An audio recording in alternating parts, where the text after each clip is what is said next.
Tonight on the MTN News, budget trouble? Every other local government follows that state statutory limitation. Ours is more restrictive than that. A legislative action giving Montanans some property tax relief could lead to cuts for the city of Billings. Also, a fiery crash outside Yellowstone leaves 7 people dead. And I've always wanted a blockbuster-themed room. how one Billings business is hitting the rewind button and going retro. The MTN News starts right now. From Montana's news leader, this is the MTN 10 o'clock news. Good evening and thanks for joining us on your Friday night. I'm Russ Riesinger. President Trump unveiled his budget wish list for next year, which would make many of those DOGE spending cuts permanent. The White House proposal would cut $163 billion in non-defense discretionary spending. That's a 22% cut from current levels. Many federal agencies would lose more than a third of their budgets, with the largest hits to programs focused on health care, education, and clean energy. But the Defense Department and Border Security would see a spending increase, with the Pentagon spending boosted by 13%, or more than $1 trillion. The labor market is proving its resilience with a better than expected jobs report and unemployment holding steady. So far, the U.S. labor market appears to be fairly insulated from President Trump's ongoing trade wars. Employers added 177,000 jobs in April, and unemployment remained steady at 4.2%. But payrolls for the previous 2 months were revised downward by 58,000 jobs. Economists are still bracing for the full impact of the tariffs. Transportation and warehousing added 29,000 jobs last month, likely due to stockpiling before the tariffs take effect. One of the dynamics that defined this year's Montana legislative session was a split in the Senate Republican caucus. That started on the first day and it lasted throughout the session. MTN senior political reporter Jonathan Ambarian spoke to 2 of the Republican senators who repeatedly broke with their party leadership. On the first day of the Montana legislature's 2025 session, 9 Republican senators voted with Democrats to change the temporary rules the Senate was operating under. It was only the start of a session-long storyline. That vote that was taken on day 1 was important. It was important to take a stand. Senator Wendy McCamey of Great Falls was one of the 9 senators. As the session went on, she and the other 8 went on to vote against GOP leadership on numerous procedural motions, as well as some key legislation. Senator Josh Kazmaier of Fort Benton says one of the causes of the split was the 9's belief that leaders had isolated them by placing them on a less influential committee. I think it just kind of got us off to a rough start when we actually changed the rules and made sure everybody was placed on committees that was fairly based on experience, knowledge. McCamey says there were also policy differences, and she believed other members were subverting Governor Greg Gianforte's policy goals. When I saw the lack of support and even opposition to our governor, that was an issue for me. And I wasn't opposed to taking a stand stating that. The group of 9 didn't always vote as a bloc, but most of them supported the final budget plan, the homestead property tax reform bills, and renewing Montana's Medicaid expansion, positions many in their caucus opposed. However, Senate Republicans remained mostly united on other legislation, including income tax cuts and many social issues. We're all conservative Republicans at the end of the day. But the 9's actions led to sharp criticism from some Republicans. The Montana Republican Party's executive committee issued statements of censure and promised to withhold support from them for cooperating with Democrats. During an end-of-session news conference, Senate President Matt Regier said he didn't think the 9's constituents would approve of what they did. I do believe the voters sent the Republican Party here to be in control, and from day 1 it was not. And I don't see that sustainable. I think that in the future, the voters are going to speak their mind. Kazmaier and McCamey denied that they gave Democrats control of the Senate and said when going to their constituents, they'd stand on what they got done during the session. Once the Montanans start seeing what we did, I think they should be pretty happy. We can call them the Noble 9, we can call them whatever, but I'll own it. We'll be the 9. In Helena, Jonathan Ambarian, MTN News. The city of Billings is facing a possible money problem, all because of two bills passed this session in the state legislature. Those bills cut some property taxes, something Montanans have been desperately wanting, but it could leave an $8 million hole in the city's budget. Tonight, MTN's David J. explains the situation and possible solution. The charter currently limits Billings' tax rate that's applied for property taxes. A few days ago, the legislature passed laws that allow the city to increase that. This legislation that passed does give us a path forward for 1 year to basically reset that cap in our charter. While the legislature decreased property taxes to help out home and business owners, taxes will still be collected.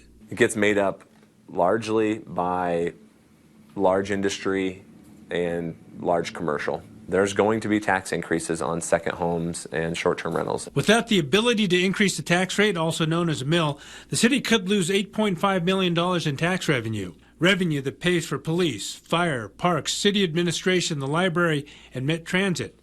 According to City Finance Director Andy Zeller, that could potentially mean the loss of around 70 jobs. The problem is the city charter and the state law don't line up, meaning the city council, which meets Monday, will have to decide what to do. We have a charter that says you can levy this tax rate and nothing else, but the state says you will levy something more than that tax rate. And that's really what the issue is. Billings and Sunburst are the only two cities whose charters present this challenge. It's not known at this time what will be best for Billings, and it may have to be decided in the courts. A court gets to decide that. A charter is a contract instrument that says the mills are fixed. The Constitution says the state never cedes its right to be able to address this. Representative Lou Jones, House Appropriations Chair, says the legislature amended the bills to take care of Billings if the laws are challenged. There would be a 4-year hold harmless. Obviously there's going to be two legislatures sit over that 4-year period. Plus Billings, the state would backfill whatever amount was lost while we determined how to do it different, do it better. The options: follow the state law, stay with the city charter, or have a vote for a mill levy. How quickly do you think the city council needs to make a decision on this? We need direction from a majority of them Monday night. In Billings, David J., MTN News. Well, a horrific start to the summer tourism season as a tour van collides with a truck, killing 7 people right outside Yellowstone National Park. That fiery collision happened just before 7:15 last night on U.S. Highway 20 near Henry's Lake in Idaho, roughly about 16 miles from West Yellowstone. 6 of the 14 people in the tour van died, as did the driver of the pickup truck. The 8 others involved were all injured and rushed to area hospitals. At this point, no names, ages, or hometowns have been released as Idaho State Police investigate exactly what happened. That crash shut down the highway for more than 7 hours. A wildland firefighting pilot killed in the line of duty last summer will be honored this weekend at the National Fallen Firefighter Memorial. 45-year-old Juliana Turchetti's single-engine air tanker crashed into Hauser Lake back on July 10th of last year while battling the Horse Gulch fire near Helena. Turchetti, who was born in Brazil, was flying for a company out of Idaho at the time. According to the National Fallen Firefighter Memorial, Turchetti had nearly 6,500 hours of flight time, flying planes ranging from single-engine aircraft up to large jets like the Boeing 737. The memorial is Sunday in Emmitsburg, Maryland. A Miles City firefighter will also be honored during that same ceremony. John Risler suffered a heart attack last year while on the job. This is video of Risler's colleagues escorting his body to the funeral home in Billings last October. The 59-year-old was the assistant fire management officer for the DNRC Eastern Land Office. He was also a volunteer for the Custer County Rural Fire Department.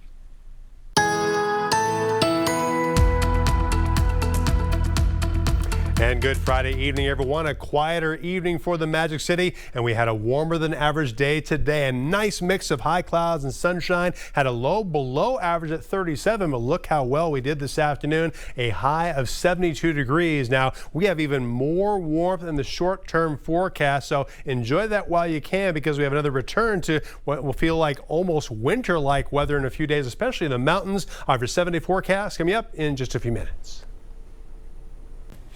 In a world dominated by streaming, one Billings business is pressing rewind.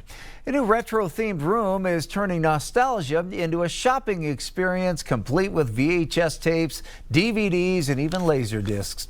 MTN's Marcus Kakova takes us back to this tribute to the video rental era, reimagined for today's collectors. Well, we stream, we swipe, we binge, but one Billings business is bringing back the old yellow and blue of the bygone era.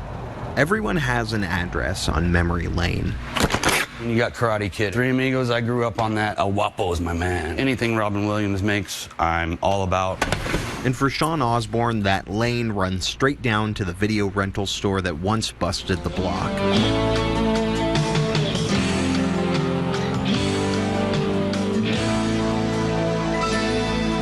You know, all our tapes are for sale. No kidding? That's great, I'll take it. To walk in here, it's an instant 1992, early 2000s. The sound of that is just, that's nostalgia. He says he's spent more than 200 hours paying attention to details for his latest room at Keep It Alive Collectibles, housing multiple formats, including 2,000 VHS tapes. I really dive into attention to detail because I don't want to be that thrift store. We're not a thrift store. You're able to buy a VCR plus a couple movies for under 30 bucks. And that's a good weekend. While he wants customers to own their favorites again, some of these titles are harder to find. They're not on Amazon Prime, they're not on Netflix or anything like that. He's really in the business of helping people find something else. That feeling they thought was lost. They're buying it because my dad loved this movie. They're buying it because my little brother and I used to watch this, and my parents didn't know about it. See, it's less about the tape and more about what it can rewind. When I stand back and watch people with their reactions, that's exactly why I'm in this business. Be a kid again, be a teenager. Show your kids what you used to do on the weekends and stuff like that, you know? Marcus Kakova, MTN News.